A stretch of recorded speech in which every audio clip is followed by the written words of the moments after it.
moi, j'aimerais savoir, bonjour, j'aimerais savoir qu'est-ce qui vous a séduit dans le concept justement de cette série, parce que c'est vrai qu'il y a beaucoup de choses en arrière-plan. On parle justement, là vous parliez d'amour, mais on parle aussi d'autres choses, on parle de la planète, on parle de, entre guillemets, de politique aussi. Donc c'est un concept, cette série. Donc qu'est-ce qui vous a séduit là-dedans? Qu'est-ce qui vous plaît le plus dans ce concept? Et en même temps, en tant que spectateur, est-ce que comme le public, quand vous voyez le film, est-ce que vous êtes surpris? Well, it's a two-part question. First of all, what attracted you, so to speak, to the Transformers concept? I mean, yes, you mentioned the love, but there's also much talk about the planet and maybe quote-unquote politics even. What attracted you to the Transformers story or saga? And the second part of the question is, as an audience, when you saw yourself the Transformers, I mean, what was your gut reaction? Were you as surprised as a regular audience would be? Well, I think for me, it wasn't about choosing this movie. I didn't have a job, and this was the best opportunity in Hollywood at the time. And then, yeah, seeing, I mean, I don't want to speak for you, but I think when we were on set, maybe we were both a little nervous about the movie we were making on the first one. Sure, sure. And then having seen it, I was completely blown away by what ILM is able to accomplish, and with Michael, because most of it is his vision. So he's sort of a mad genius. All those things. Also, Steven Spielberg is a big attraction. It's not a deterrent. Michael Bay is also the greatest action director alive. And I see some of you go, and that's okay. For me, that's all I'm saying. I'm just speaking for me. You, sir, I saw you. I think he's fantastic. I love his movies. And Transformers, for me, in my lexicon, my life is like, you know, Yogi Bear, Michael Jackson, Transformers in the 80s. This was the stuff, man. You were not cool if you were not into this stuff. So just in me wanting to be cool, I think, you know. And again, the people involved. I'm a hired gun. I go where he tells me to stand. And Steven's usually a good dude to follow. Alors c'est vrai, alors donc pour Megan en tout cas, ce n'était pas une question de choix en quelque sorte, à l'époque où elle a été choisie pour The Transformers, eh bien elle ne travaillait pas, donc c'était vraiment la meilleure occasion possible pour elle, vraiment un rôle rêvé. Et puis Megan disait, sans vouloir parler en ton nom, Shia, je crois que tous les deux, lorsque nous sommes arrivés sur le tournage pour le premier, eh bien, on était un petit peu nerveux tous les deux, on ne savait pas trop. Et puis, lorsque l'on a vu le résultat du premier film, c'était vraiment incroyable. Et Shia de dire également, eh bien, pour lui, évidemment, ce qu'il a attiré dans ce film, eh bien, évidemment, il y avait le nom de Steven Spielberg, producteur exécutif, et puis, évidemment, Michael Bay, qui est le plus grand réalisateur à ses yeux vivants. Donc, pour moi, je savais que j'allais travailler avec le meilleur des meilleurs. J'adore les films de Michael Bay. Et pour moi, Transformers, il faut vous dire qu'à l'époque où j'ai grandi, où j'étais adolescent, c'était Yogi Bear, c'était Michael Jackson et c'était The Transformers. Pour être cool, eh bien, il fallait en quelque sorte connaître l'univers des Transformers.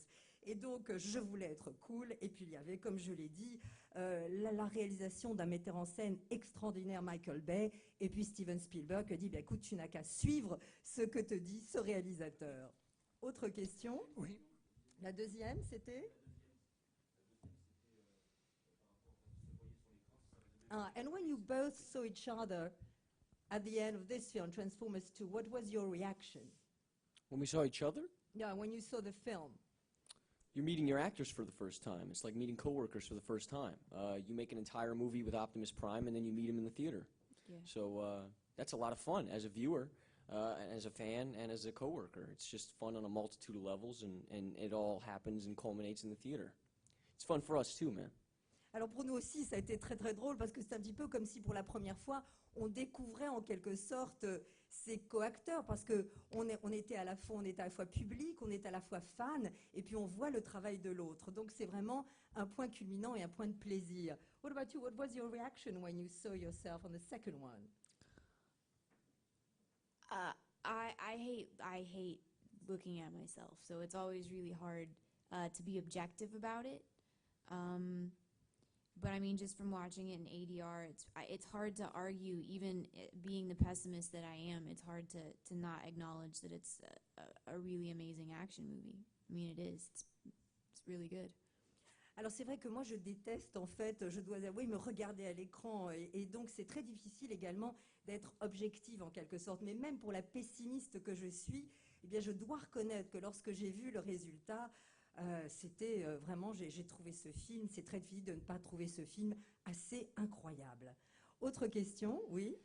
Oui, c'est une question pour deux questions pour Shia. La première, c'est on dit toujours que les acteurs disent toujours que pour bien jouer, il faut jouer avec son partenaire. C'est le partenaire qui vous rend bon. Alors j'aimerais savoir si vous avez joué avec Harrison Ford, là vous jouez face à des robots, face à des machines.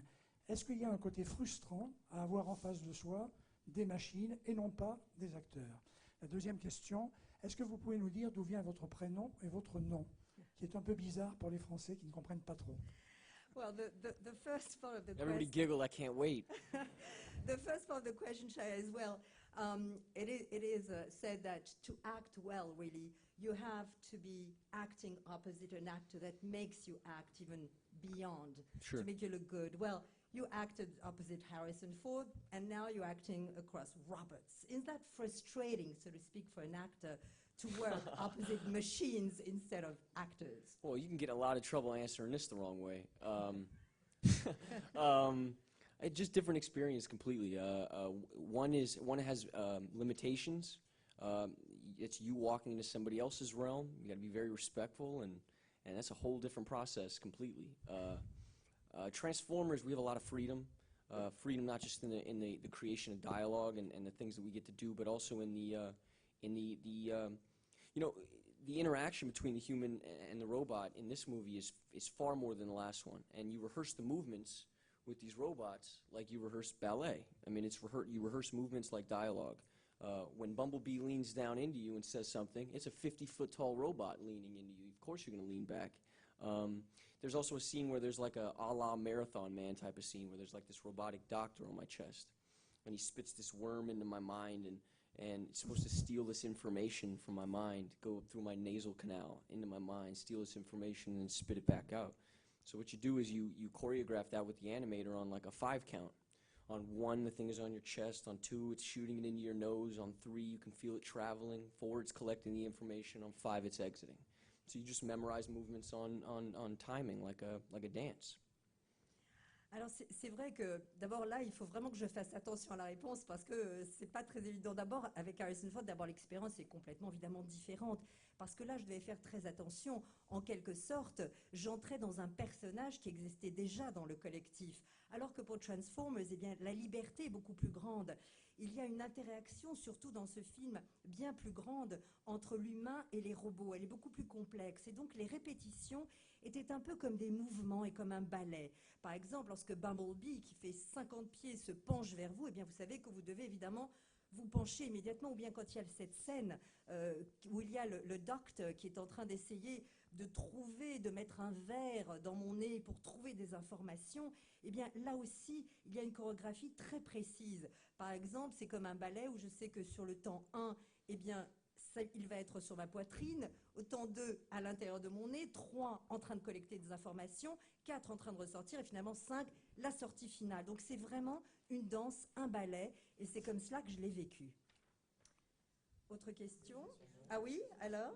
Ah, your name. Shia LaBeouf. LaBeouf. Now, what does it mean? Where does it come from? We're all curious, and I'm sure we're not the first ones.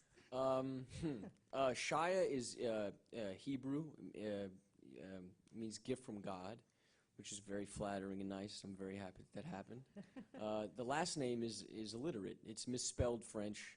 LaBeouf, if you've looked at the name, is misspelled. The beef is what it means. My grandmother was a lesbian beatnik poet in the 50s, and she didn't like her family, and they didn't accept her, so she moved to Venice and changed the spelling on the name, which is why it's misspelled, and then was so dedicated to that idea that she was disembarking from her family that she made it a legal thing and went and legally changed the name to a misspelled name, which is the name that I bear. That's what the name means. Alors voilà, alors Shia en hébreu veut dire don de Dieu, ce que je trouve franchement extrêmement flatteur. Et puis là-bas, eh bien, comme vous le savez, il y a évidemment là une faute d'orthographe, puisque cela vient de bœuf, le mot français. Ma grand-mère était une poétesse beatnik lesbienne des années 50 et ça n'allait pas très fort avec sa famille, elle avait des problèmes, donc elle est partie à Venise, elle a changé son nom et elle y tenait tellement à ce nom qui pourtant était mal écrit qu'elle l'a enregistré et que légalement c'est donc un nom qui est mal enregistré mais auquel elle tenait. Voilà donc d'où me vient ce nom.